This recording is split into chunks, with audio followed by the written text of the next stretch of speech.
Estamos aqui hoje com o Eduardo Monteiro, pesquisador em saúde, e o assunto hoje será sobre café. Seja muito bem-vindo, Eduardo.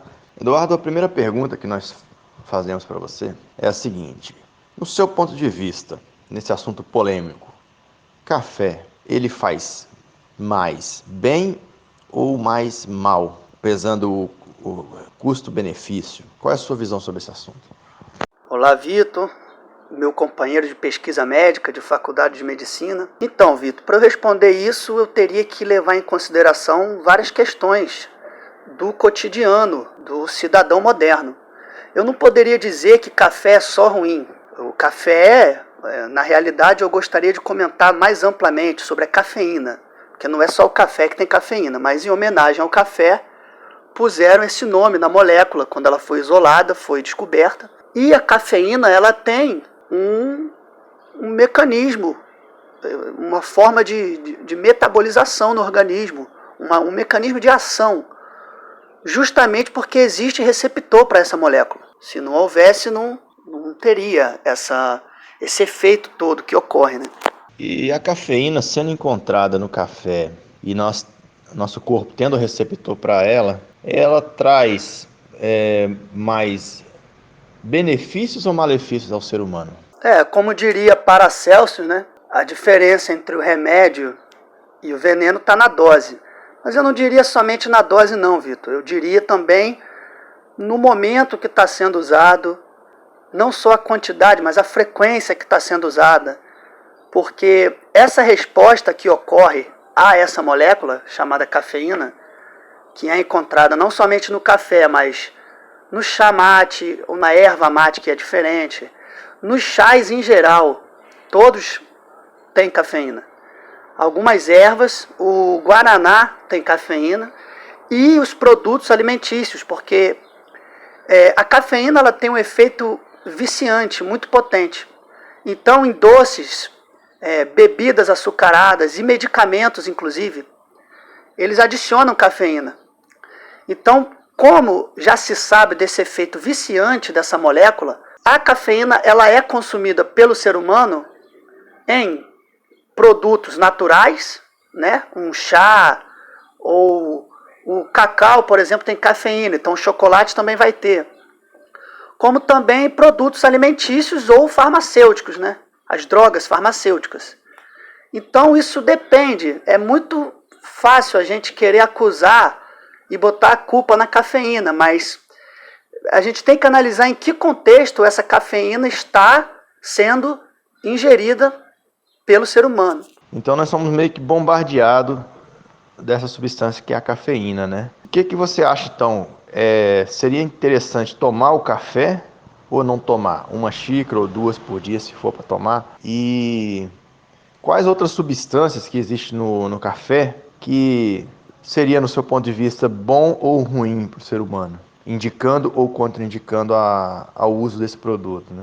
Bom, a questão do vício é bem clara, é muito óbvia. Todo paciente, todo cidadão que ingere café sabe sim que é viciado. Eu conheço gente que toma uma xicrinha de café somente ao dia, mas se não tomar, passa mal. Ora, se eu ingiro uma substância que não existe no meu corpo, que o meu corpo não precisa, não vai se nutrir e se beneficiar disso, porém tem receptor, e eu paro de ingerir e passo mal, isso tem nome, chama-se vício.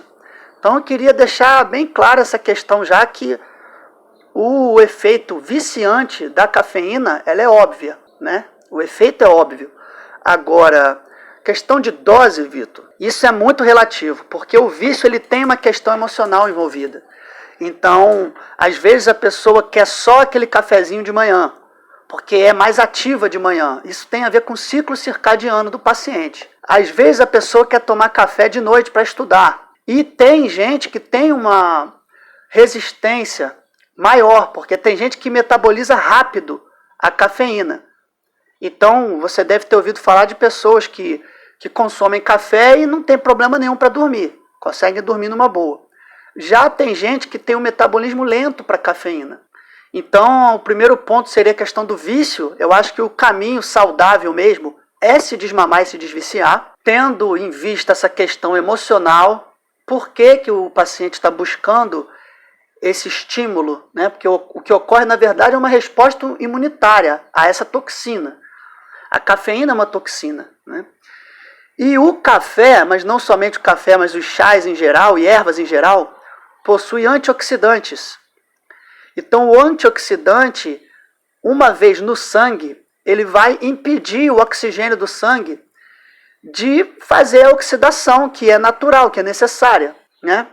Existem outras substâncias no organismo que são produzidas pelo próprio organismo. Por exemplo, colesterol. Colesterol é um antioxidante. Você produz no seu organismo e ingere também de forma dietética, né? Por via alimentar. Glutationa. Aí já é algo que você produz no fígado. A vitamina C. Somente por fora você pode ingerir. Você não tem como produzir. Então, são 3 substâncias básicas que já são antioxidantes e que regulam esse excesso de oxidação, porque oxidação demais vai causar muito radical livre. E esses antioxidantes que o corpo tem já regulam esse mecanismo. Então, existem muitos estudos que dizem que os antioxidantes são necessários para anti-envelhecimento, para anti-câncer, para não ter radical livre. Só que isso nunca foi evidenciado como saudável, nunca foi comprovado. Existem correlações que os estudos científicos vão concluir o que quiserem, né? Mas essa ação antioxidante que o café tem, porque ele possui muitos antioxidantes, inclusive depois de 10, 15 minutos de pronto, um café ou chás em geral, já perdeu a ação antioxidante porque entra em contato com o oxigênio, não só da água quanto da atmosfera. Então, caso o paciente queira ter uma ação antioxidante, tem que consumir nos primeiros 15 minutos. Você percebe que, inclusive, muda o gosto dessa bebida, né? Seja o café ou um chá. Então, tanto a cafeína quanto essas substâncias antioxidantes não têm efeito benéfico. E é por isso que existe a resposta imunitária, principalmente, né, laxativa e diurética, porque o corpo precisa eliminar essa toxina. Existe um processo também de sudorese, mas é muito mais pela urina e, em segundo lugar, pela evacuação, que o paciente consegue ao máximo, não tudo, mas ao máximo, eliminar essa toxina do organismo, que chegou no sangue intoxicando.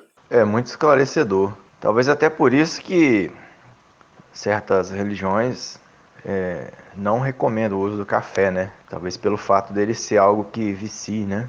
E uma outra pergunta referente aos venenos que são usados na plantação. Qual o efeito que esses venenos têm para o consumidor do café? Existe realmente risco relacionado ao veneno jogado na plantação? Ele é absorvido, ele chega até o copo do consumidor final? Sim, existe essa questão de intoxicação também por pesticidas, né? Porque, na verdade, o café é um chá de uma semente. Então, a semente do café, na natureza, ela quer se defender, ela quer se proteger de micro-organismos em geral, né? De parasitas também e de insetos. Então, existe essa capa protetora que toda semente tem, que é a fibra. Então, para você impedir que pestes, né, vamos dizer assim, daí vem o nome pesticida, porque mata pestes.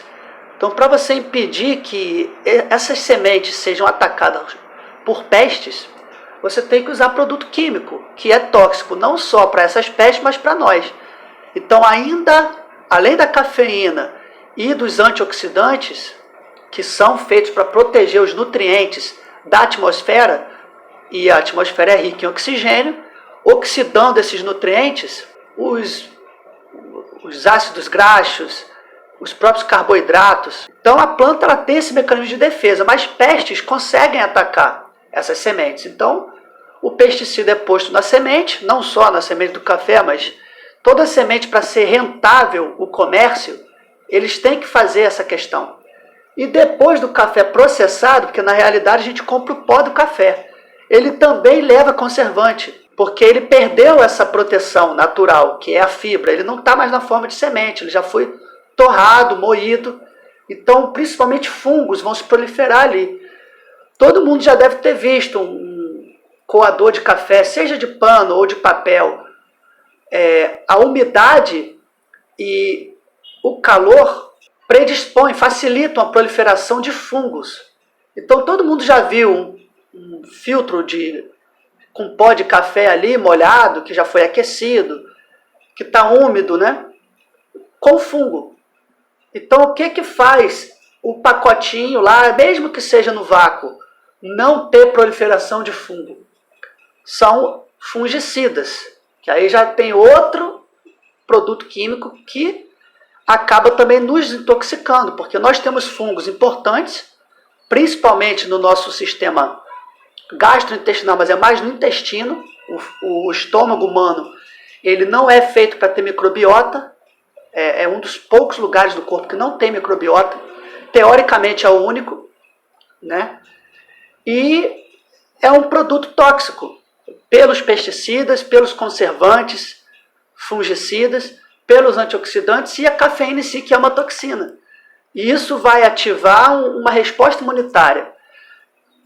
A longo prazo, causa um desbalanço hormonal, porque o corpo, para se defender, vai liberar hormônios específicos para acelerar o metabolismo, e existe uma resposta também neurotransmissora, que é dopaminérgica, e daí que vem o vício. Todo vício está relacionado com uma reação de dopamina. E a dopamina, uma das funções é de saciedade, e de bem-estar, de prazer.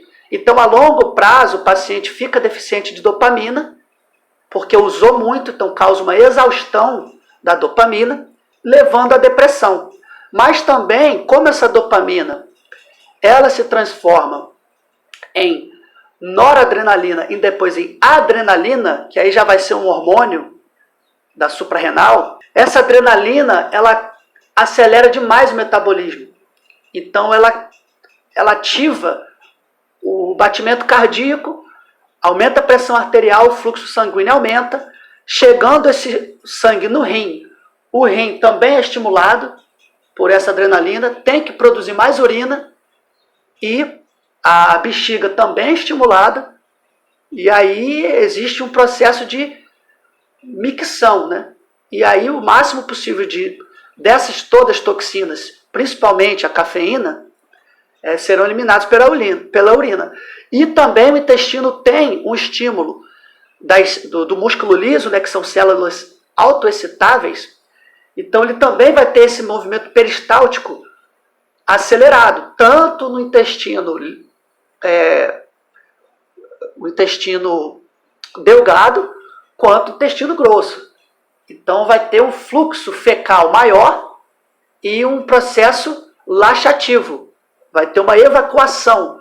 E vicia também, porque depois o intestino ele fica viciado nesse estímulo. Então o paciente que para de tomar café, ele tem problema para urinar, ele tem problema também para defecar, evacuar, né? E os transtornos neurológicos em geral ocorrem porque a cafeína consegue passar pela barreira hematoencefálica, que é uma barreira gordurosa que protege o cérebro de toxinas, mas nem todas. Então ela consegue entrar, e ela vai entrar no receptor da adenosina. Então esse seria a questão do receptor, o mimetismo molecular, né? A cafeína consegue entrar no receptor do sistema nervoso central, chamado adenosina. Então, quando o paciente para, ele tem os efeitos colaterais, a abstinência, devido a isso. E os transtornos neurológicos e hormonais e neurotransmissores ocorrem por causa dessa resposta desses hormônios importantes, principalmente adrenalina e cortisol. A insulina também aumenta. Esses três principais. E a questão que promove um vício, uma adicção, já é a resposta dopaminérgica. Então são três questões importantes. A questão do neurotransmissor chamado adenosina, a resposta dopaminérgica desse neurotransmissor chamado dopamina, e a resposta hormonal de três hormônios importantes, que são adrenalina, cortisol e insulina. Então o negócio é mais profundo do que parece, né? Quando associa o café com açúcar Então deve ficar pior ainda a situação. O próprio Thierry Hertog, que é o presidente da Associação Internacional de Modulação Hormonal, ele mesmo diz numa entrevista que ele não faz modulação hormonal em paciente que ingere cafeína e álcool, porque o hormônio de crescimento cai 60%, testosterona cai de 50% a 60%, é uma bagunça hormonal. Ele considera a cafeína o desastre dos hormônios, porque assim que você ingere a cafeína, no ponto de vista hormonal, você tem um pico de cortisol, você tem um pico de insulina e de adrenalina. Então isso desregula hormonalmente o paciente. Agora, introduzindo o açúcar, eu não sei se seria tão ruim o açúcar em si quanto a cafeína, porque a insulina sendo elevada, ela vai pegar a glicemia do paciente e vai baixar. Então, às vezes, é interessante essa adição do açúcar para a cafeína chegar no sangue junto com o açúcar e esse pico de insulina não causar uma hipoglicemia. Então, a cafeína ela causa hipoglicemia a longo prazo e ela também causa desidratação por causa dessa resposta da adrenalina e do cortisol, que acelera o metabolismo e o paciente urina. E quando urina, por exemplo, perde muito potássio, cálcio e magnésio. São os 3 principais. Sódio também, né? Então, o paciente, dificilmente ele vai ficar deficiente de sódio, porque sódio é muito abundante na alimentação moderna. Mas o potássio nem tanto. O cálcio nem tanto, e menos ainda o magnésio. E isso gera uma série de repercussões a longo prazo. Então gera deficiência de mineral, gera deficiência hormonal e deficiência neurotransmissora também. E causa também a desidratação e hipoglicemia. Do ponto de vista das doenças, quais doenças podem surgir a partir do uso do café ou podem ser agravadas a partir do uso do café? E quais contraindicações existem no consumo do café? Bom, teoricamente, no ponto de vista de doença, a cafeína ela causaria transtornos neurológicos, né? Então, todas as doenças ou síndromes que tenham origem neurológica, efeito neurológico, a cafeína teria esse efeito. E na questão de contraindicação, também, em teoria, seriam os pacientes que têm esses problemas. Então, paciente que tem insônia, ansiedade, síndrome do pânico, depressão, e também a questão de indigestão, então sintomas estomacais, por exemplo. Então, refluxo esofágico, indigestão, muito soluço, muito arroto, estufamento na refeição, fraqueza, tristeza ao comer. E tem paciente também que tem taquicardia, que passa mal, fica com indigestão, né? E também a questão intestinal, né? Que também é uma questão gastrointestinal, então é uma questão de indigestão também. Alguns pacientes sentem mais no estômago, outros têm o estômago mais forte e não sentem tanto, então vão sentir no intestino. Então, sintomas intestinais que seriam os gases intestinais, flatulência, dores abdominais por causa desses gases que, ao ficarem presos, dilata o tecido do intestino, provocando dor, diarreia e constipação. Então, o café em si, ele afeta primariamente o sistema gastrointestinal e, uma vez isso passando para o sangue, secundariamente afeta o sistema nervoso, tanto o central quanto o periférico. Então, todos esses pacientes que têm esses problemas gastrointestinais e neurológicos, seria essa, em teoria, a contraindicação. Agora, na prática, a cafeína é contraindicada para qualquer pessoa, porque é uma toxina, não faz bem. Existem exceções, né? Então, se você tem um contexto que você já sabe o efeito que a cafeína causa, é uma questão emergencial. Então, você tem uma prova para fazer no dia seguinte, ou você está sofrendo uma sonolência, um cansaço muito grande, ou até uma questão de dor também, porque ela também é analgésica, né? A resposta imunitária também libera endorfinas. Os analgésicos, em geral, eles têm cafeína. Então, você tem como fazer uso esporadicamente da cafeína em si, mas a resposta imunitária ela acaba não sendo tão forte quando o paciente não é viciado. Então, na teoria, você pode sim tomar uma dosezinha, uma xicrinha de café uma vez na semana, que na teoria não vai fazer mal. Mas na prática é contraindicado para qualquer pessoa. E está relacionado com qualquer doença, né? Porque o sistema que comanda todos os outros é o sistema nervoso. Né? E a cafeína afeta principalmente o sistema nervoso. E o sistema gastrointestinal também é afetado. Então, o paciente que não tem saúde gastrointestinal e saúde neurológica, ele não pode investir numa toxina, né, que é a cafeína. Bom, teoricamente, no ponto de vista de doença, a cafeína ela causaria transtornos neurológicos, né? Então, todas as doenças ou síndromes que tenham origem neurológica, efeito neurológico, a cafeína teria esse efeito. E na questão de contraindicação, também, em teoria, seriam os pacientes que têm esses problemas. Então, paciente que tem insônia, ansiedade, síndrome do pânico, depressão e também a questão de indigestão, então sintomas estomacais, por exemplo. Então, refluxo esofágico, indigestão, muito soluço, muito arroto, estufamento na refeição, fraqueza, tristeza ao comer. E tem paciente também que tem taquicardia, que passa mal, fica com indigestão, né? E também a questão intestinal, né? Que também é uma questão gastrointestinal, então é uma questão de indigestão também. Alguns pacientes sentem mais no estômago, outros têm o estômago mais forte e não sentem tanto, então vão sentir no intestino. Então, sintomas intestinais que seriam os gases intestinais, flatulência, dores abdominais por causa desses gases, que ao ficarem presos, dilata o tecido do intestino, provocando dor, diarreia e constipação. Então, o café em si, ele afeta primariamente o sistema gastrointestinal e, uma vez isso passando para o sangue, secundariamente afeta o sistema nervoso, tanto o central quanto o periférico.